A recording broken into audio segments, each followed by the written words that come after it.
There is another question around the metrics. How do you know actually if a retention strategy is actually working? Are there any metrics that we can track?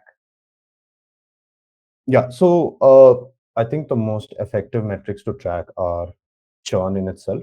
I am I am more biased towards revenue churn because very often, especially in our businesses, we are multi-product and we have users who buy at different price points or different contract values. So more than user churn, I like to look at revenue churn Mhm. in terms of, because that gives you a real picture of how much money you're losing.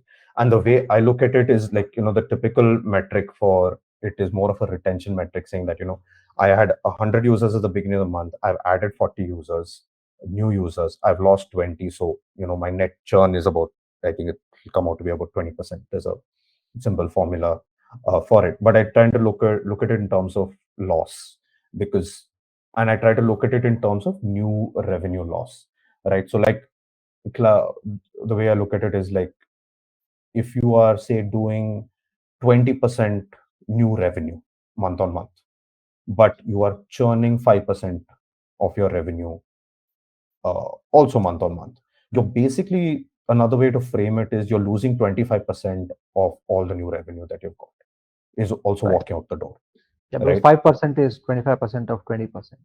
Exactly, One right? fourth. So Yeah. correct. So you have you're making $1 million this month.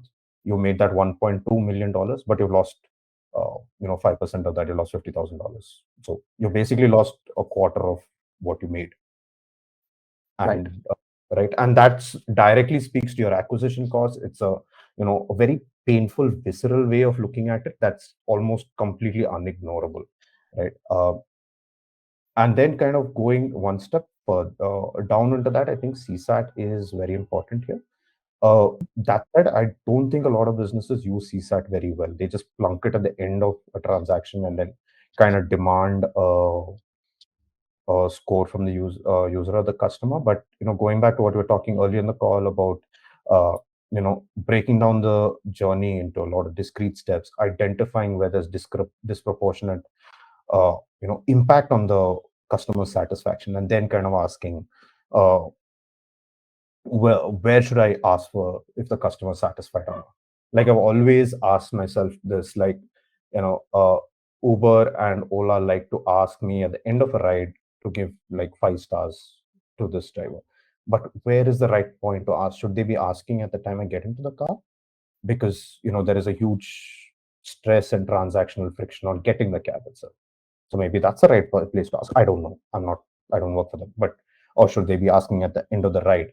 Or, these are questions that any, retention leader should be asking. Where's the right place to measure satisfaction with the intent of trying to predict future churn,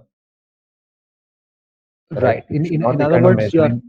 you're sort of imposing purpose on measuring that CSAT is like Yes, fix something in the product, but also use it to predict churn. correct. If the user at this point is super crucial in how they think about me and their relationship with me, it's super important.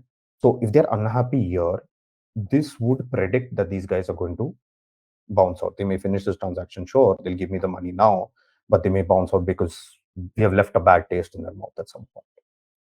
So, yeah, it sounds like if you've collected this data for over a period of time, this sort of inverse correlation between, or let's say direct correlation between low CSAT at a particular point in the journey Mhm. and churn will sort of expose that, oh, that is the sensitive part of the journey, that is that disproportionate Correct.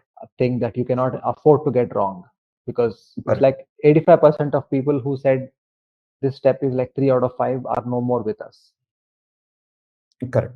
Absolutely. And you don't even have to wait for that data, right? A lot of early stage businesses probably can't wait that long to get that kind of volume of data, and collecting that data is difficult, but you can just go about this qualitatively as well, right? One insight we have in telco was, anyone enters a mobile phone store, uh, most people enter a mobile phone store with a problem, right? The SIM card is lost, they're overbuilt, underbuilt, something like that, right? And you walk in and you don't know where to go. That first 30 seconds is disproportionately important on how they engage with the staff at the store, right? If you're treated rudely or no one engages you, you're already stressed because your problem to solve, no one cares what you want, no one tells you where to go, or someone's like, kind of rough with you, then, your entire demeanor, your sentiment on this transaction changes. But if someone's a little kind, if someone's a little helpful, it changes the game altogether, right?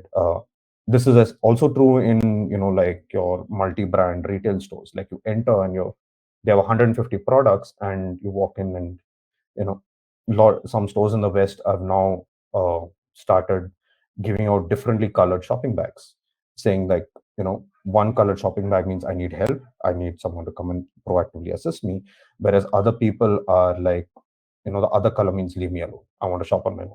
The point being that, they're trying to help give the right experience to the right person based on what they want. And because Right. they've identified that that component is crazy important to the overall relationship. It's not just the quality of the product, it's not the price, it's not the checkout, but my shopping experience is so important that, if you bug me there, I'm never coming back to your store. I may still buy it online at a cheaper price, but I'm not coming back to your store. Absolutely. I think what a wonderful example, right? They've sort of asked people to classify themselves, and then the whole experience changes after that. Correct. Yeah, perfect. And digital products, it's like so much easier, right?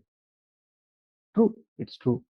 And I think there is also a variant on this answer when it comes to products that involve financial transactions versus products that don't involve any transaction. Because in our work in Upshot, we've also seen some clients who build apps that do not necessarily involve making any transactions. These are more or less like tools for a job, right? Mm-hmm. But it's just a tool, not the tool for the job. In other words, you can drop this tool for another tool.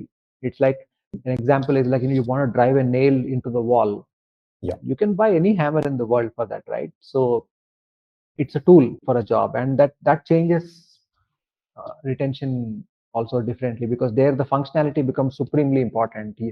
Ease of use, directness, speed, giving you ideas, all these things matter supremely more, right?